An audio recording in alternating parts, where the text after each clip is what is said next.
On December 7, 1941, the United States was caught completely off guard. Or at least that is what most people believe. Because 11 months earlier, a foreign diplomat in Tokyo warned that Japan was planning a massive surprise attack on one specific target, Pearl Harbor. His warning reached Washington. It reached the Navy, it reached the Pacific Fleet, and then it was dismissed. In early 1941, negotiations between the United States and Japan were tense, but still ongoing. War was possible, but it did not yet seem inevitable. In Tokyo, Peru's ambassador Ricardo Rivera Schreiber had been observing Japan closely since 1936. He was not a spy. He was not an intelligence officer. He was a cautious and methodical career diplomat. But in January 1941, he began hearing something deeply troubling. Several Japanese sources told him that if war broke out with the United States, the Imperial Navy was preparing a massive surprise air attack on the American naval base at Pearl Harbor, using all available forces. This was not described as a limited strike. It was described as a devastating one. Rivera Schreiber considered the information serious enough to immediately inform the Dean of the Diplomatic Corps in Tokyo, the United States Ambassador Joseph Clark Grew. On January 27, 1941, Grew sent what became known as Telegram 125 to Washington. In it, he reported that his Peruvian colleague had heard from multiple sources that the Japanese military might attempt a surprise mass attack on Pearl Harbor in the event of trouble with the United States. The next day, Secretary of State Cordell Hull ordered the message forwarded to the War and Navy departments. The warning reached Admiral Harold Stark, Chief of Naval Operations. It circulated within the Office of Naval Intelligence. Eventually, it reached Admiral Husband Kimmel, Commander-in-Chief of the Pacific Fleet. And yet it was treated as just another rumor. By early 1941, American intelligence was flooded with reports, speculation, and conflicting information. Japan had joined the Tripartite Pact months earlier. Tensions were rising across the Pacific. Warnings were constant. Rivera Schreiber's report was filed alongside dozens of others. Even Ambassador Grew later testified that the message was regarded as one more unverified rumor among many similar reports the embassy frequently received. A massive surprise attack on United States territory seemed almost inconceivable.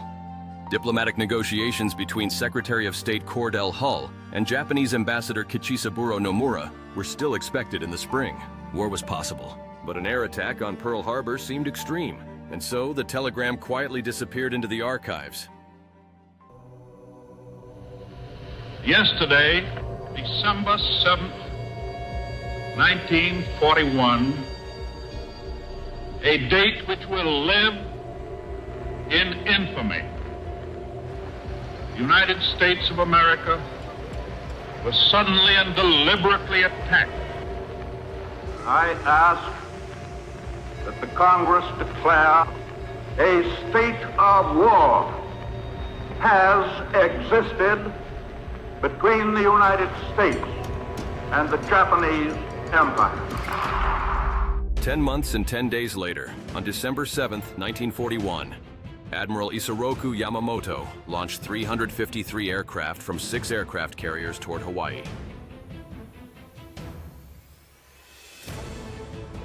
The attack unfolded almost exactly as Rivera Schreiber had warned. 2,403 Americans were killed. In 1949, now retired in Lima, Rivera Schreiber gave a detailed interview to the Peruvian newspaper El Comercio. For the first time, he explained how he had obtained his information.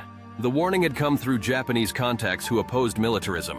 One source told him that Admiral Yamamoto had already drawn up a plan to attack the American fleet at Pearl Harbor. Another specifically named Pearl Harbor, not San Diego, not any other Pacific base. Historians such as Gordon Prang, Roberta Wohlstetter, and John Toland acknowledge Rivera Schreiber's warning, though they rely primarily on the official version of the telegram. Still, most historians agree on one point: the core warning was real, and it was extraordinarily accurate. Roberta Wohlstetter later described the intelligence failure surrounding Pearl Harbor as a problem of noise. In intelligence work, genuine warnings are often buried within overwhelming volumes of irrelevant or contradictory information. When everything seems urgent, nothing stands out. Rivera Schreiber's message fit the pattern of noise, and so it was ignored. Ricardo Rivera Schreiber never sought recognition. Reflecting on the events years later, he simply stated that he could go no further. The rush of events followed, and on December 7th, to the astonishment of the world, the attack on Pearl Harbor took place, just as his informants had predicted. His telegram did not change the course of history, but it revealed something history has shown again and again: Sometimes the clearest warnings are the ones people least want to believe.